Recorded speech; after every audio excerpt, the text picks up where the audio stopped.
क्या इंडिया में कोई भी एग्ज़ाम बिना पेपर लीक के और बिना स्कैम्स के हो सकता है?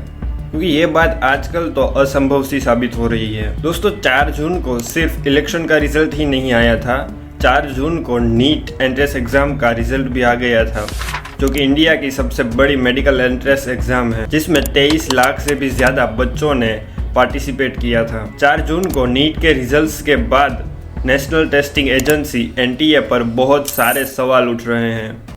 नीट के रिजल्ट्स की हिस्ट्री में पहली बार ऐसा हुआ है कि 67 बच्चों को 720 में से 720 नंबर्स आए हैं। इससे पहले के सालों में 720 में से 720 नंबर 1, 2, 3 ऐसे ही बच्चों को आते थे। कई बार तो किसी को भी 720 में से 720 नंबर नहीं आते थे। इस साल अचानक से 67 बच्चों को 720 में से 720 नंबर कैसे आ गए? कई टीचर्स ने भी ऐसा कहा है कि पेपर इतना इजी भी नहीं था कि 720 में से 720 नंबर 67 बच्चों को आ जाए। नीट की मार्किंग सिस्टम कुछ इस प्रकार से होती है।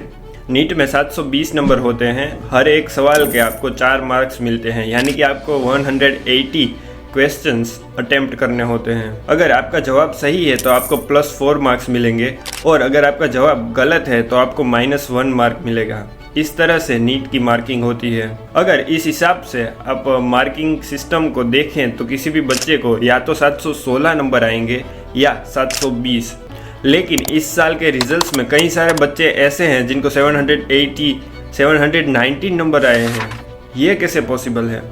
जब एनटीए से सवाल किए गए तो उन्होंने बताया कि कई बच्चों को सेंटर्स में टाइम नहीं मिला था, इसीलिए उन्हें ग्रेस मार्क मिले हैं। लेकिन ग्रेस मार्क्स कैसे दिए गए हैं, किस मेथड से दिए गए हैं, इसका कोई खुलासा नहीं दिया है। यहाँ तक कि कितने कितने मार्क्स आपने ग्रेस में दिए हैं ये भी नहीं बताया है। नीट का रिजल्ट असल में 14 जून को डिक्लेयर होने वाला था, लेकिन अचानक से ये डिसीजन चेंज किया गया और इस रिजल्ट 4 जून को डिक्लेयर किया गया था। कई स्टूडेंट्स का ऐसा भी कहना है कि जब देश में इलेक्शंस के रिजल्ट्स की चर्चा हो रही हो तब इस नीट के रिजल्ट्स पर किसी का ध्यान ना जाए, इसीलिए एनटीए ने ऐसा किया है। सोचिए, इस मेडिकल एंट्रेंस एग्जाम के लिए बच्चे कई सालों से मेहनत कर रहे होते हैं। कोई 2 सालों से तो कोई ड्रॉप लेकर 3 से 4 सालों तक इस एग्ज़ाम को क्लियर करने के लिए मेहनत कर रहे होते हैं। ऐसे में अगर आपकी AIR 1 भी आ जाए तो भी आप देश की टॉप कॉलेज में एडमिशन नहीं ले पाएंगे इस रिजल्ट्स की वजह से, क्योंकि इस रिजल्ट में 67 बच्चों को AIR 1 मिली है, यानी कि 720 में से 720 मार्क मिले हैं। 100% रिजल्ट आया है उन लोगों का। लेकिन देश की top medical college AIIMS Delhi में जनरल की सिर्फ 46 सीट्स ही है।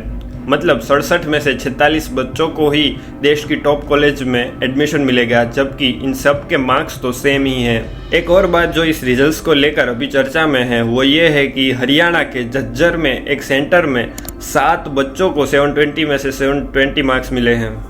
वो भी एक ही सेंटर्स के बच्चों को 720 में से 720 कैसे मिल सकते हैं? ये थोड़ी असंभव सी बात सुनाई पड़ रही है। फिजिक्स वाला के फाउंडर अलख पांडे ने जब इन बच्चों में से एक से बात की तो उन्होंने बताया कि उनके सिर्फ 670 मार्क्स ही आ रहे हैं। इनमें से एक बच्चे से मैंने मुलाकात भी की है और क्योंकि मैं बच्चों से बहुत प्यार करता हूं तो किसी बच्चों का नाम नहीं लूंगा। उस बच्चे ने मुझे बताया कि उसके जो नंबर आ रहे हैं वो 670 आ रहे हैं और ये जो नॉर्मलाइजेशन है इसको लगाने से वो 670 से 720 हो गए। 2018 में सुप्रीम कोर्ट ने क्लेट ऑनलाइन एग्जाम के लिए ग्रेस मार्क्स की एक सिस्टम डिक्लेयर की थी। एनटीए ने भी उस सिस्टम को एडॉप्ट करके नीट में उस सिस्टम के आधार पर ग्रेस मार्क्स दिए हैं।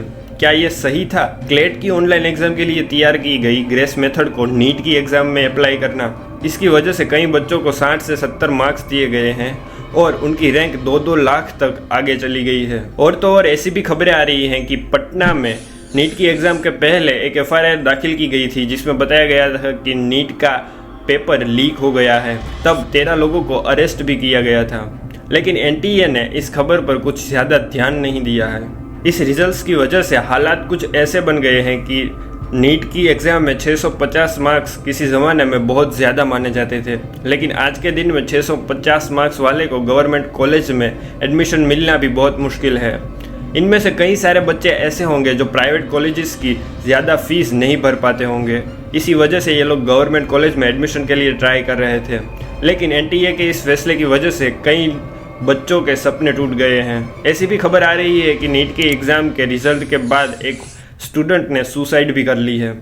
दोस्तों एनटीए के द्वारा कंडक्ट की जाने वाली एग्जाम्स नीट हो, जेईई हो या फिर यूपीएससी जैसी एग्जाम्स पर आज भी लोगों का भरोसा है कि इसमें कोई भी गड़बड़ी नहीं होती है, वरना इंडिया की सारी एग्जाम्स में कहीं ना कहीं पेपर लीक्स की खबरें आती ही रहती है। और ये सच्ची मेहनत करने वाले बच्चों के लिए ये काफ़ी हार्ट ब्रेकिंग खबर है।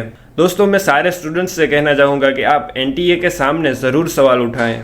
सिर्फ स्टूडेंट्स ही नहीं, मैं सारे देश भर के सारे लोगों को बताना चाहूँगा, क्योंकि इस एग्ज़ाम के ज़रिए जो लोग पास आउट होंगे या होने वाले हैं या हो गए हैं, वो लोग आगे देश के हेल्थ केयर सिस्टम को संभालेंगे। वही लोग हैं जो आगे बन के डॉक्टर बनेंगे और इस पूरे देश के हेल्थ केयर को संभालेंगे।